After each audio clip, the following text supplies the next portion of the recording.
getting books when you need them. See us. Books, getting books. We love to serve you. Books, getting books. Hope we make you feel well. And let's go. Books, getting books. Nurses are here for you. Hello everyone! Welcome sa Nerdledge, where we will talk about nursing theories, and I'm Del, and I'm with my fellow nursing student. Hi guys! And they will help us and join to deepen our discussion. So, kamusta naman guys? I'm good. Kahit pagod. Hi Del! I'm good. Hi. Excited ako sa topic natin today kasi pinag-aaralan namin to sa klase. And by the way, I'm Yana. And today, we're diving deep into Sister Callista adaptation theory. Ready na ba kayo? Syempre! Of course. And I'm Lee. Alam niyo, this theory kasi, na to, ang isa sa pinaka-interesting for me. Kasi parang ang focus niya is on how patients adapt on their health conditions. Hindi lang yung symptoms or treatment. Yung mas malalim pa doon, diba? Gets. Tama ka dyan, Lynn. By the way guys, I'm Naomi. And agree ako doon.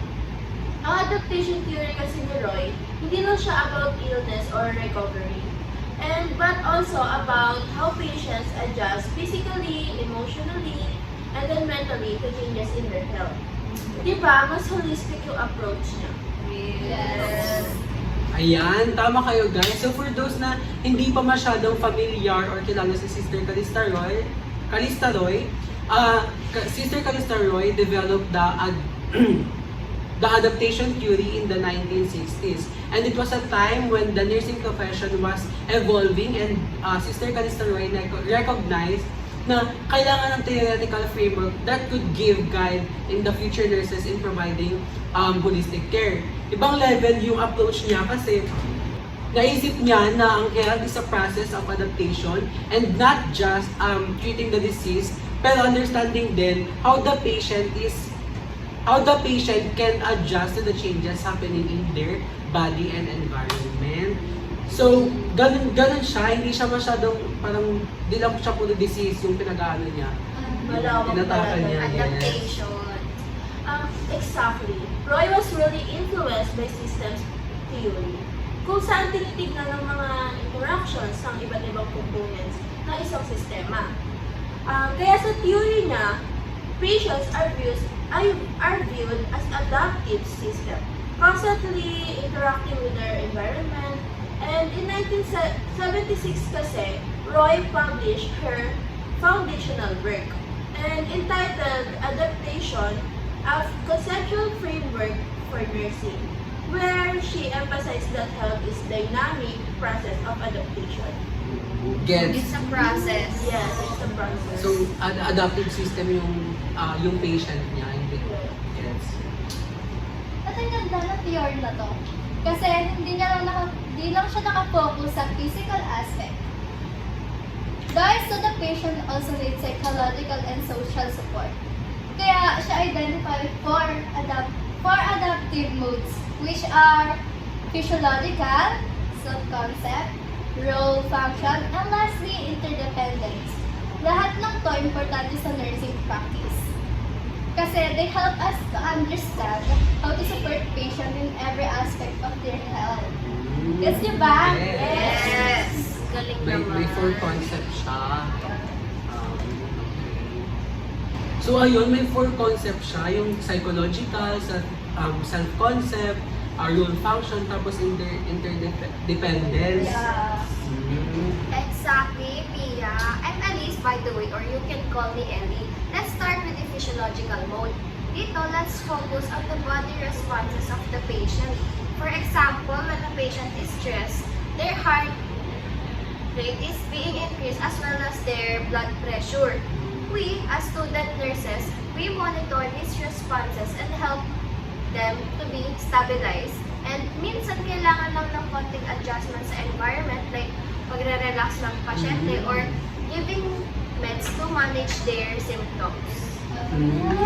Right, Ellie. Tapos ang halimbawa doon is yung post-op patients, yung post-op patient, tulad nung case ng patient ko sa clinicals, she's post-surgery and complaining about the pain. She's experiencing and her body is still adjusting to the pain. So, part ng role natin is to assess her recovery level. In that way, pwede tayong magbigay ng pain management plan based on the patient's needs.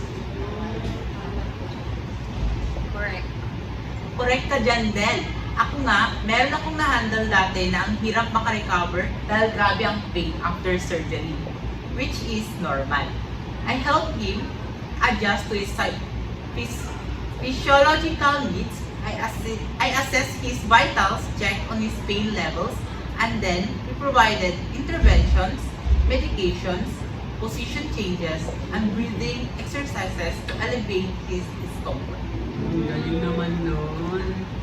Buti na yun, parang nagkaroon ka ng parang idea kung paano na yung gagawin sa patient. Yes. Since sa pag-aaralan na talaga. Yes, it's really about helping the body to adjust. Pero wait, di ba may self-concept mode din? Let's talk about that. Dito naman, tinitignan natin kung paano nakikita ng pasyente yung mga sarili nila. Especially kapag may big changes like chronic illness or disfigurement. Alam niyo yung mga patients na nalulungkot or nawawalan ng confidence dahil sa mga illness nila, gano'n? Yes. So, syempre, hindi naman maiwasan na maapektuhan yung emotionally aspect nila since na-discover nila na may sakit sila. Hindi sila nagiging confident. Yes. Oo, alam ko yan. Like cancer patients undergoing chemotherapy who experience hair loss. This can significantly affect their self-esteem. As nurses, we need to help restore their confidence by providing emotional support. Pwede rin natin silang tulungan maghanap ng support groups na makakatulong sa kanila. Like their family, Yes, friends, friends. peers. Important yun. Actually, yes, Ding. Tama ka dyan. Kasi I have a patient before na naka-experience siya ng grabe self-conscious siya. Kasi dahil sa before ng treatment ng skin condition na. And then yun, naging sobrang conscious sa appearance niya. Tapos yun, he felt insecure about his scars. Siyempre, di ba pag after nung before treatment, ano pa natin sagot na. So I talked to him and reassured him that his feelings were valid. And then many people can relate to his experiences. Like, syempre, sinabi ko kasi na diba, syempre, crucial to address their self-concept na naman para lang maiwasan sila maka-experience ng depression and anxiety. And in that way, hindi mag-suffer yung recovery nila or hindi mapabagal yung recovery nila. Di ba? Hindi bumagal yun. Kasi yun naman yung ayaw natin mangyari. Yeah. So, hindi lang pala physical health yung na-apektuhan, pati Yeah, mental pati health. mental Yes. Kasi may pagbabago yung nararamdaman nila gano'n. Hindi pa sila sanay sa changes na nangyari.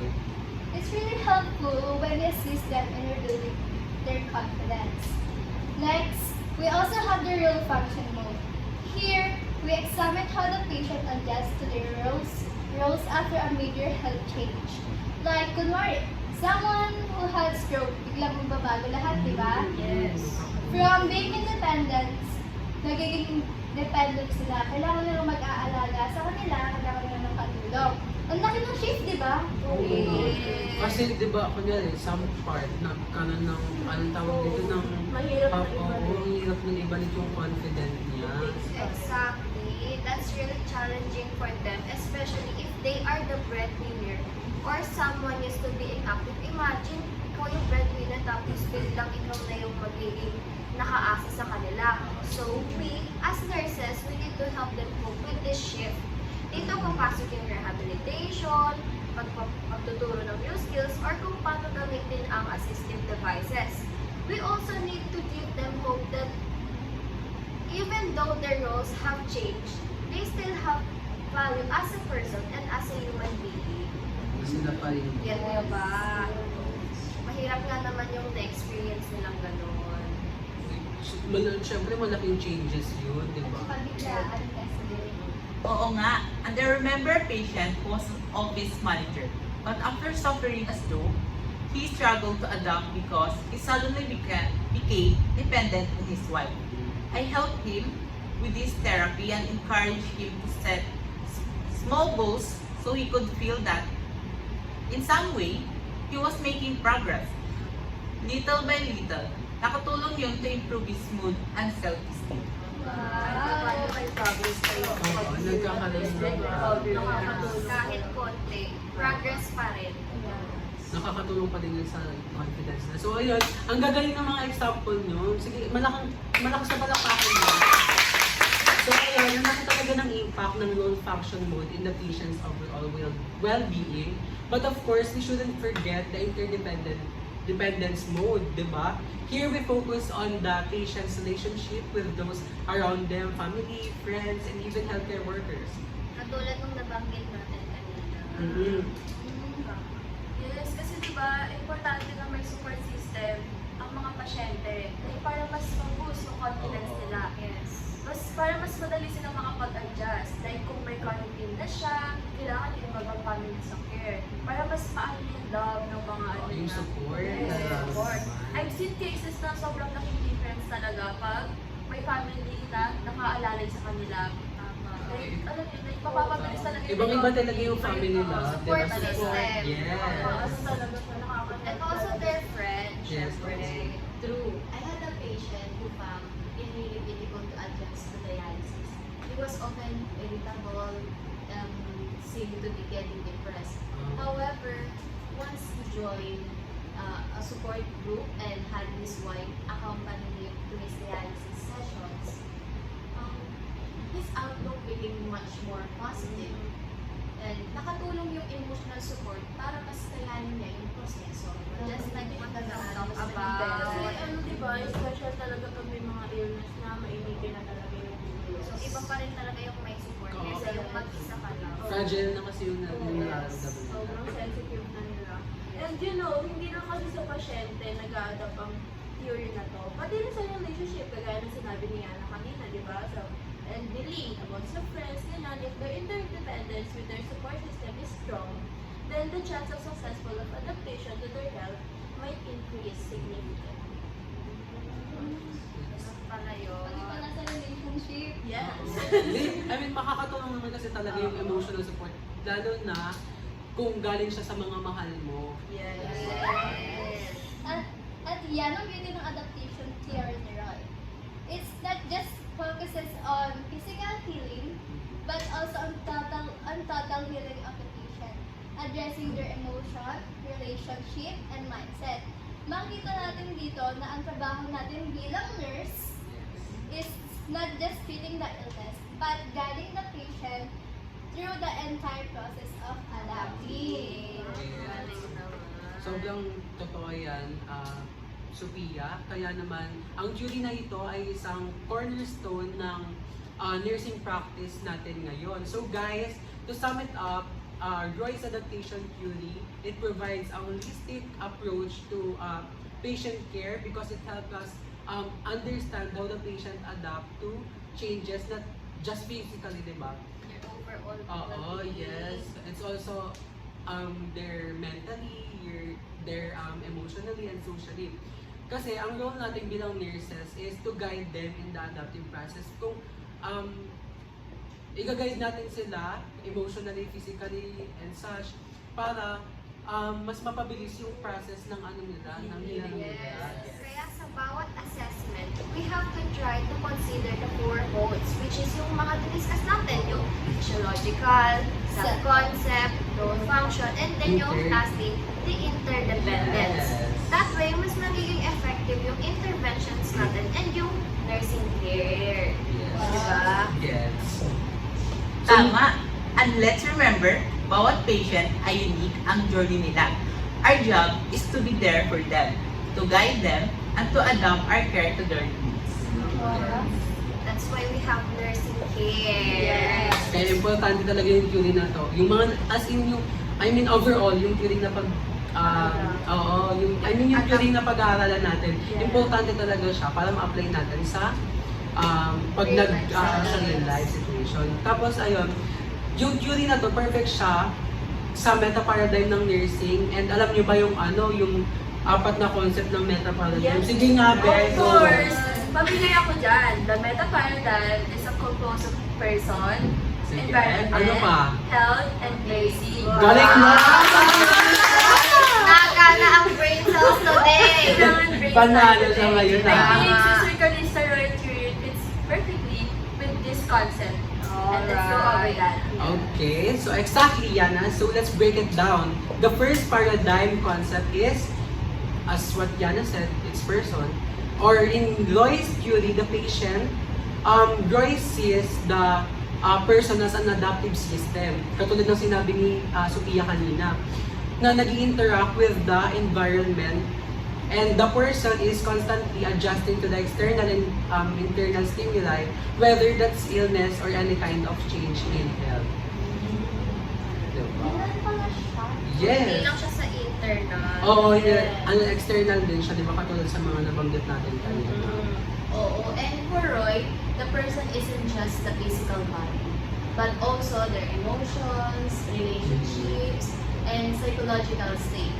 That's why sa theory niya, mas in-emphasize niya that each patient is unique on how they're Kasi affected. hindi naman tayo pare-parehas talaga. Iba-iba rin tayo ng experiences. Precisely. And then the second concept naman of the meta-paradigm, dito sinabi nga ni Yana, is the environment. Magaling kasi siya. Diba?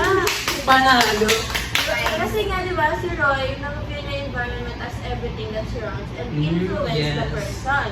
Whether it's the family, work, or even the healthcare setting. Then the environment provides stimuli and the person responds to it. Kaya super importante sa atin as we, nurse, na makreate natin na yung healing improvement ng patients natin, lalo sa environment. Diba? Para mas madali silang maka-adapt. Tama. Para ma-lessen din yung bigat na nararamdaman nila. Yes, exactly. Tama. If the environment is stressful or unsupportive, it can negatively affect the patient. Adaptation process. Kaya nga sa adaptation theory, nurses help patient adjust not just to their illness, but to their surroundings. So, katulad nga ng sinabi niya kanina, di ba, na kapag negative, ano pala, Ako, siya pala, sorry, si Naomi na, kapag negative yung surroundings mo, may positive na maka-apekto, and mapabagal yung paggaling. Right. And here comes the third concept, which is the health. Roy sees health as a dynamic state, so hindi siya fixed. It is about how well the person adapts to the changes in their environment. If the person can adapt well, then healthy sila even if they have an illness.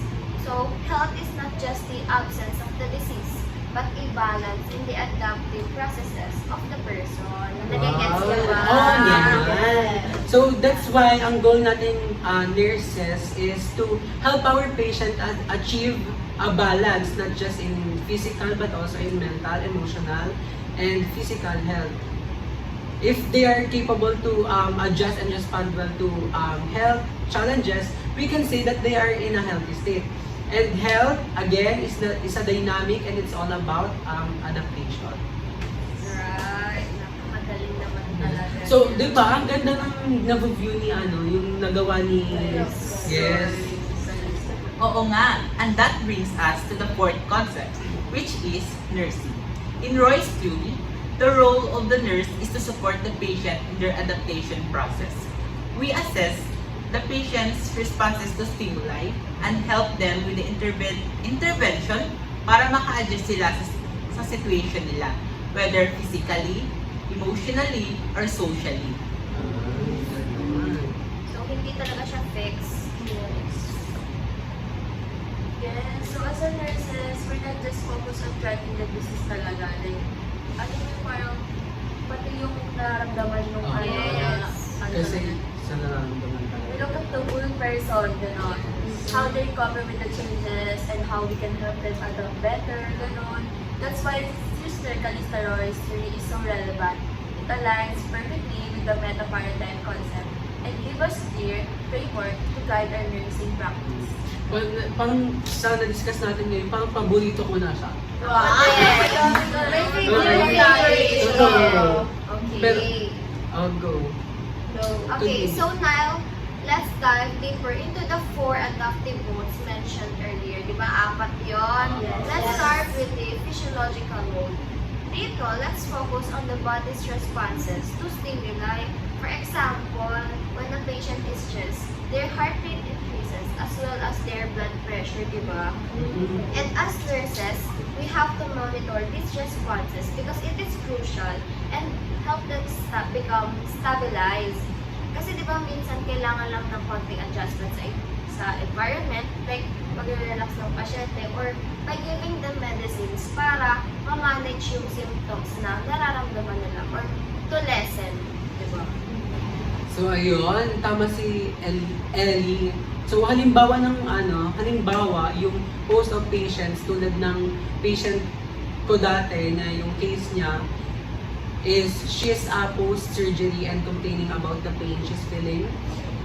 And she is experiencing, her body is still adjusting to the pain. Malamang, sino ba makakapag-adjust agad sa pain, di ba? So, part ng role natin to assess the recovery level. So, in that way, pwede tayong magbigay ng pain management plan based on the patient's need. It takes time talaga. Oo. Hi, I'm Robbie. I'm a stroke nurse here in the UK for more than 2 years now.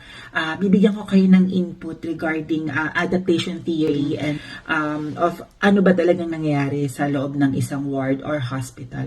So, siguro para sa mga questions, sa adaptation theory muna, how do you help patients to adjust to changes in their physical health? So, since nag-work nga ako sa stroke ward, napakalaking changes talaga nangyari sa patients. Either half ng body nila is paralyzed or hindi fully working, like minsan nababaldado talaga sila. So, malaking changes ang nangyari sa kanila. So, part ng nurses to help them is to explain to them ano nangyari before the stroke, kung naaalala ba nila yung na-stroke sila. Kasi minsan magugulat na lang sila, nasa hospital na sila, hindi nila maalala yung lahat. Minsan, hindi din nila agad naiintindihan yung nangyayari sa kanila sa admission. So, part ng nurses, yung explain natin sa kanila na you've been hospitalized, you've been admitted because you had a stroke, ano yung extent ng mga stroke na na-affect sa body nila, hanggang saan, and what can be done to at least go back to their at least normal life. Kung hindi man, at least nearly sa normal life nila before the stroke. Another question, yung how do you encourage patients to lean on their loved ones during their recovery? Napaka-importante nito, especially sa stroke patients, kasi minsan kagaya niya na nagiging confused sila, hindi nila maalala, minsan hindi nila tinatrust yung mga nurses kasi bago sa mukha nila, hindi nila kilala. So, we encourage them to explain everything. We explain it to the family as well na pwedeng tumulong sila sa pagpapainom ng gamot o kaya pagpapakain since minsan baldado nga sila at paralyzed yung half ng body nila. So family is very important when helping the patients, lalo na sa stroke. Another question is, what role does a patient's job or family role play in how you care for them? So, yun nga, kagaya niyan, tutulong yung family sa pagpapakain, pagpapainom ng gamot. Kasi sometimes, hindi maalala ng pasyente yung nangyari sa kanya. So, hindi siya nagtatrust agad. So, minsan ayaw niya sa nurse, minsan may time na mananakit sila kasi hindi sila sa normal state nila. Confused nga sila. So, important role ng family na yun kasing naalala nila before the stroke. So, mas magtatrust sila sa family members or relatives sa mga care na gagawin sa kanila. So, it helps them, yung family nag-help na mapacify sila o mapakalma sila na they're okay, they're fine here in the hospital. So ayun guys, thank you, and marami tayong napag-usapan today about how the adaptation theory and how it connects to the meta-paradigm of nursing. And that's all for the episode of The Adaptive Nurse, and we will see you on the next one. And for more kwentuhan and insight, don't forget to subscribe and stay Adaptive!